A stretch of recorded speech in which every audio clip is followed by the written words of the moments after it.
आप सभी को यीशु मसीह के महान सामर्थी नाम में प्रेज द लॉर्ड। मैं शानिका थियोफिलस आज आप सभी के सामने एक क्वेश्चन लेकर आई हूँ। तो हम सभी निकाल लेंगे रोमियो, उसका चैप्टर 8 का वर्स 8।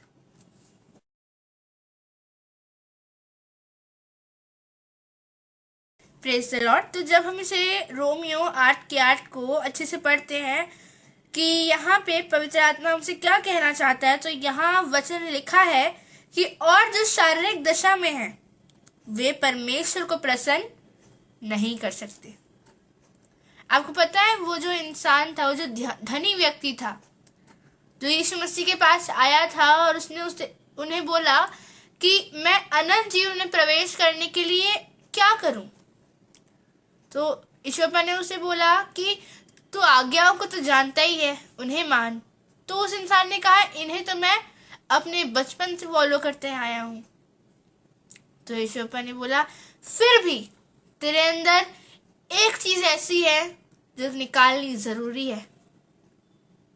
उन्होंने कहा कि अपना धन जो है वो बांट दे और मेरे पीछे हो ले।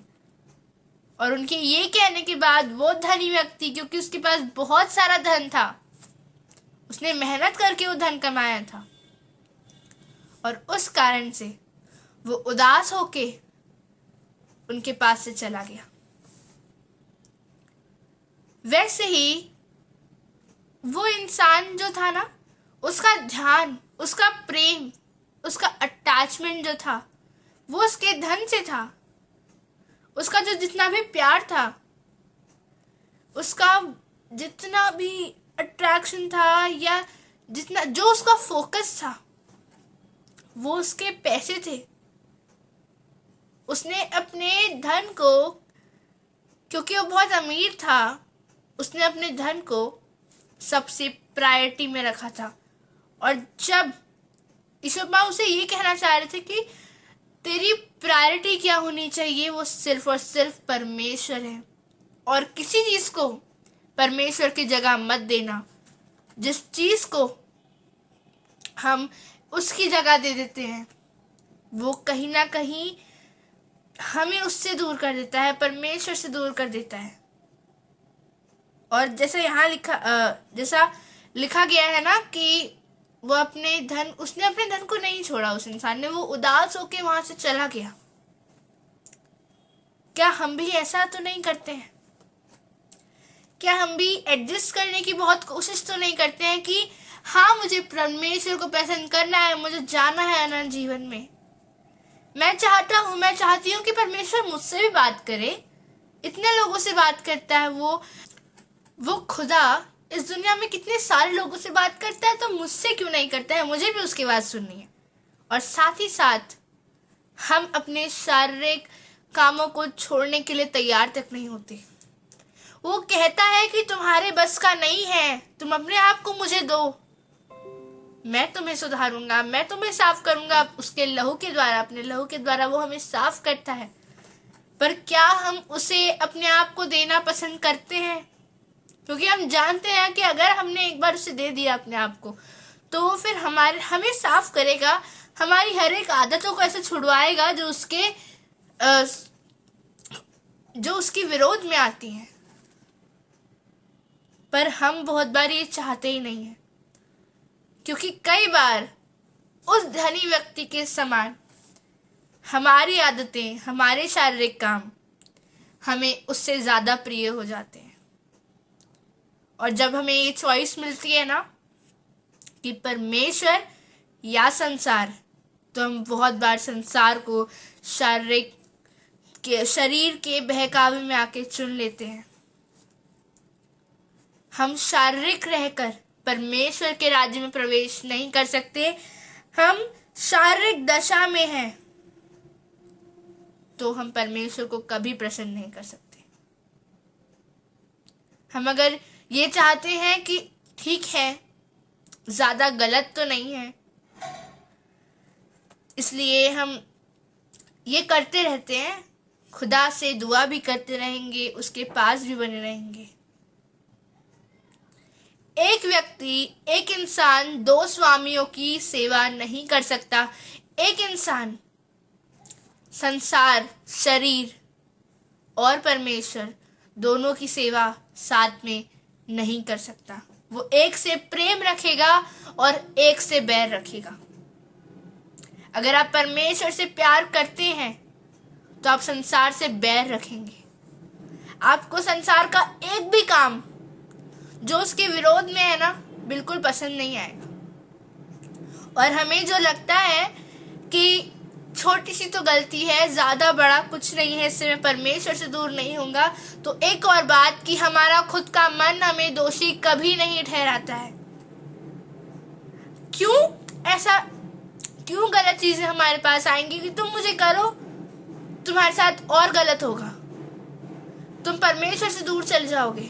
ऐसा बोलते हुए कोई भी गलत काम हमारे पास आता है, या इस तरीके से आता है कि तुम मुझे करो, तुम्हें आनंद आएगा, तुम्हें खुशी होगी। बहुत सारी जो गलत बातें हमारे जीवन में आती हैं, जो शारीरिक चीजें हमारे जीवन में आती हैं, जो शरीर की अभिलाषाएं हमारे जीवन में आती हैं, जो शरीर की इच्छाएं आती हैं, वो यही कहकर आती हैं हर बार कि तुम्हें खुशी मिलेगी। ये नहीं कहती कि हम तुम्हें बर्बाद करने आ रहे हैं। पर परमेश्वर सच्चा है, वो जानता है कि हमारे लिए क्या सही है, क्या गलत है। वो जानता है कि कौन सी गलती है। वो हमसे प्यार करता है और वो नहीं चाहता कि हम शारीरिक रूप में रहें। सोते हुए को जगाना बहुत आसान है, पर एक ऐसे इंसान को जो सोने का नाटक कर रहा है, उसको जगाना आसान नहीं है। उसको नहीं जगाया जा सकता। वो सोया ही नहीं है, पर वो नाटक कर रहा है। क्या हम अपने आप को ऐसा तो नहीं बना रहे हैं कि हम परमेश्वर को अपने आप को दे ही ना, वो हमें जगा ही ना पाए, क्योंकि हमने उसे अपने आप को अभी तक दिया ही नहीं है। हम कोशिश करते हैं कि हम आत्मिक भी बने रहें और शारीरिक भी रहें। नहीं हो सकता। हम शरीर में रह के परमेश्वर को प्रसन्न नहीं कर सकते। हम शरीर में रहकर उसके पुत्र नहीं कहला सकते। जब हम उसमें जीवित हो जाते हैं, हम शरीर में मर जाते हैं। हमारी शारीरिक अभिलाषाएं क्रूस पर चढ़ जाती हैं। हम किसी से उत्पन्न नहीं, तब जब हम उसकी संतान जब हम उसकी संतान हो जाते हैं, तो हम संसार से नहीं परंतु पिता से उत्पन्न होते हैं, और वो हमें संभाल के रखता है। और जब हम उसके रहते हैं, तब वो हमसे उसकी योजनाएं पूरी करवाता है। और जब हम उन कामों को, उसकी योजनाओं को उसे अलाउ करते हैं कि हाँ पिता, मेरे द्वारा पूरी कर, मैंने अपनी लाइफ को तुझे दिया है, तब वो हमसे प्रसन्न होता है। पर शारीरिक रूप में रहकर कोई परमेश्वर को प्रसन्न नहीं कर सकता। हाँ, जो शारीरिक रूप में है, जो संसारिक इंसान है, जिसे संसार के हर एक काम पसंद है ना, वो एक चीज कर सकता है, उससे माफी मांग सकता है। वो जरूर उसको माफ करेगा, वो जरूर उनको माफ करता है।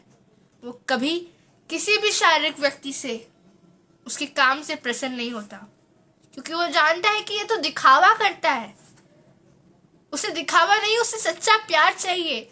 जब उसने हमें सच्चा प्यार किया, तो हम उसे दिखावा क्यों करते हैं? किसे दिखाते हैं? परमेश्वर को कि ले हम तुझसे प्यार करते हैं। क्या वो नहीं जानता कि हमारे अंदर क्या चलता है? हम शारीरिक रहकर उसे बिल्कुल प्रसन्न नहीं कर सकते। पर जब हम अपनी गलती को मान लेते हैं और इसके सामने आते हैं कि हे पिता, मुझे क्षमा कर, मुझसे गलती हो गई। हम कहते हैं कि मैं जानता हूँ कि मैं कीचड़ में जाकर आया हूँ, पर मैं ये भी जानता हूँ कि मेरा पिता और उसका लहू इतना पवित्र है कि जब वो अपना लहू मेरे ऊपर डालता है, मैं शारीरिक तौर पर मर जाता हूँ और आत्मिक तौर पर जीवित हो जाता हूँ। और वो मुझे साफ करता है, मेरे हर एक गलत कामों को मेरे अंदर से छुड़ाता है। हम खुद जितना भी सोच लें कि ये नहीं करना है, उसके एकदम नेक्स्ट, उसके एकदम बाद हम वही काम को फिर से दोहराते हैं, क्योंकि हम शरीर से कहते हैं कि तू शरीर के काम मत कर। हम उसकी आत्मा से कहें कि हे पवित्र आत्मा, मेरा शरीर एकदम कमजोर है, तू मुझे सामर्थ्य कर ताकि मेरी आत्मा और मेरा शरीर दोनों के दोनों तेरी महिमा कर सके। पिता, हम अपने आप को उसे देना सीखें। ये थॉट को मन से निकाल दें कि उसके पास जाना पड़ेगा तो वो हमसे ये सब चीजें छुड़वाएगा। हाँ, वो बिल्कुल छुड़वाएगा। पर आपको पता है एक बहुत खूबसूरत बात, कि जब हम उसके पास जाते हैं ना, हमें ऑटोमेटिकली उससे सबसे ज्यादा प्यार होने लगता है और हम संसार की चीजों से नफरत करने लग जाते हैं। हम भागने लग जाते हैं उन चीजों से जो हमें उसने नहीं सिखाई है। अच्छा, आपने कुछ चीज सीखी नहीं है, अगर आपको जापानीज नहीं आती ना, और अगर कोई आपको स्टेज पर खड़ा कर दे कि तुम्हें इसी लैंग्वेज में पूरा सेशन कंडक्ट करना है, तो आप कर पाओगे क्या? घबराओगे ना अंदर से, वहां से भागने की कोशिश करेंगे ना हम। वैसे ही जो चीज हमें उसने नहीं सिखाई है, जो चीज हमने सीखी नहीं है, वो हमारा पिता है, और पिता के जैसा बेटा होता है, बेटी होती है। जो चीज उसका अंश नहीं है, जो चीज उसने हमें नहीं सिखाई है, उन चीजों से हम डरने लग जाते हैं। मतलब हम उनके पास नहीं जाना चाहते। हम कमजोर पड़ जाते हैं जब उन चीजों के सामने आते हैं कि नहीं, ये तो मुझे सिखाया ही नहीं गया है, मैं करूं कैसे, मुझे आता ही नहीं है। वो हमारा पिता है, उसके द्वारा सब कुछ संभव है। वो हमें कितना भी गलती में, कितने भी पाप में हम वहां से निकालने की सामर्थ्य रखता है। वो सर्वशक्तिमान पिता परमेश्वर है, जिसके द्वारा सब कुछ संभव है। वही अल्फा, वही ओमेगा है, वो सब कुछ कर सकता है। हम अपने आप को एक बार उसे देखकर तो देखें, और ये सब चीजों को छोड़ दें। इन सब थॉट्स को अपने मन से निकाल दें कि संसार के काम अगर मैं छोड़ दूंगा तो मैं कैसे रहूंगा, या लोग मुझे क्या कहेंगे, मैं झूठ नहीं बोलूंगा तो मेरे बहुत सारे काम नहीं बन पाएंगे।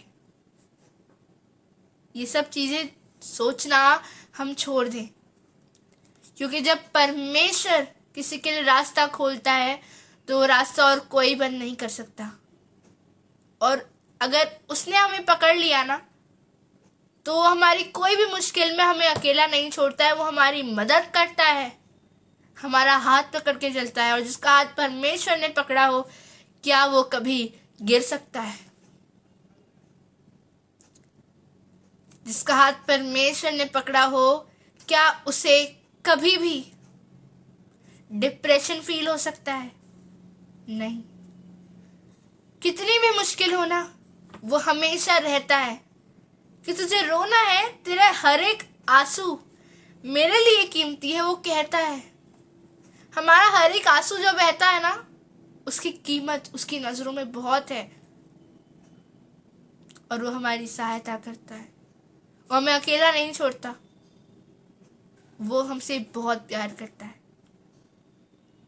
इसलिए जो चीजें उसने हमें नहीं सिखाई है ना, वो ना करें, क्योंकि उन्हें कर कर हम उसे कभी प्रसन्न नहीं कर सकते, हम उसके पास कभी नहीं जा सकते। हम उस इतने ज्यादा मतलब अनंत प्रेम को कभी महसूस नहीं कर पाएंगे जब तक हम उसके पास नहीं जाएंगे, और हम उसके पास तब तक नहीं जा पाएंगे जब तक हम ये स्वीकार नहीं कर लेंगे कि हाँ, मैंने गलती की है और अब मैं अपने आप को यीशु मसीह के द्वारा सुधारना चाहता हूँ। हम एक बार ये घुटनों पर बैठकर ग्रहण तो करें कि हे पिता, मैं तुझे अपने जीवन में चाहता हूँ। मैं जानता हूं कि तेरा अनुग्रह मुझ पर है, क्योंकि मुझे रियलाइज हुआ है कि मैंने गलती की। और हम मांग ले उससे कि हे ईश्वरप्पा, हे परमेश्वर, तू मुझे अपने पास बुला। मैं नहीं चाहता कि मैं उस प्रेम को महसूस ना कर पाऊं। हम जैसे भी हैं वो हमसे बहुत प्यार करता है और हमारी एक आवाज पर कि ईश्वरप्पा, मैं थक गई हूँ इस जीवन से, अब मुझे तेरे पास आना है, मैं मान गई हूँ कि मैं गलत हूँ, तू मुझे तेरे पास ले ले, अपने पंखों में छुपा ले, ताकि मैं तुझ में आनंदित रहूं और मेरा हर एक काम दिखावे का नहीं परंतु सच्चे प्रेम का हो। मेरा हर एक काम, मेरी हर एक बात, और जो कोई नहीं देख सकता, जो सिर्फ वो और सिर्फ हम जानते हैं, हमारे थॉट्स सिर्फ और सिर्फ तुझे महिमा दे। ऐसा कोई शारीरिक काम ना करें जो तुझे प्रसन्न ना करे। हमारा हर एक काम तुझे महिमा दे, हमारी हर एक बात तुझे महिमा दे। हम ऐसा कुछ अपने मुंह से ना निकाल दें जो तुझे प्रसन्न ना कर सके।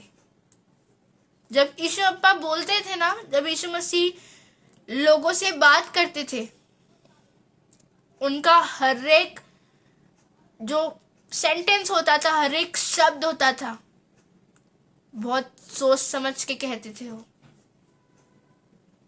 उनके हर एक सेंटेंस में इतना सामर्थ्य होता था ना, वो उनका हर एक जो शब्द होता था वो परमेश्वर को प्रसन्न करता था। उनके मुंह से कभी कुछ गलत नहीं निकला। वैसा अनुग्रह हम उससे मांगे कि हमारा हर एक शब्द तक, हमारा हर एक विचार तुझे महिमा दे, तुझे प्रसन्न करे, और हम शारीरिक दशा में ना जाएं। और अगर हम वहाँ पे है तो हमें वहाँ से निकाल, क्योंकि हम जानते हैं कि तू ऐसा परमेश्वर है जो हमें हर एक चीज़ से खींच कर निकाल सकता है और अपने पास ला सकता है। तू पकड़ लेता है तो फिर छोड़ता नहीं है। हमारे मुख से उसकी महिमा हो। Praise the Lord. God bless you all. आज मुझे इतना ही कहना था। प्लीज़ शेयर दिस वीडियो जितना हो सके। Thank you.